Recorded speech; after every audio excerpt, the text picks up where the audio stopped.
बोली, रात के माथे पे घाव सुलगता है।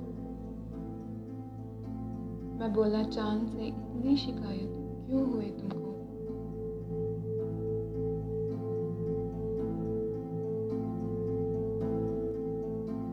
वो बोली, बेसबब वीरानियां हिस्से में आई हैं। मैं बोला, ये सभी कुछ आप मुझको सौंप सकते हो।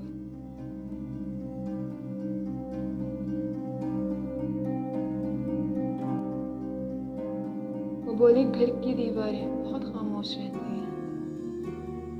मैं बोला, हिजर को आदत बना डालो तो अच्छा है।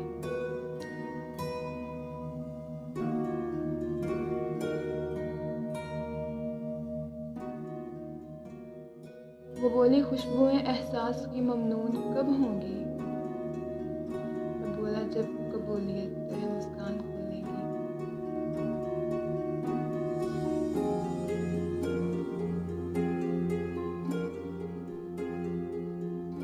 वो बोली, क्या मोहब्बत की वजाहत है कभी मुमकिन? मैं बोला, दर्द मकनातीस है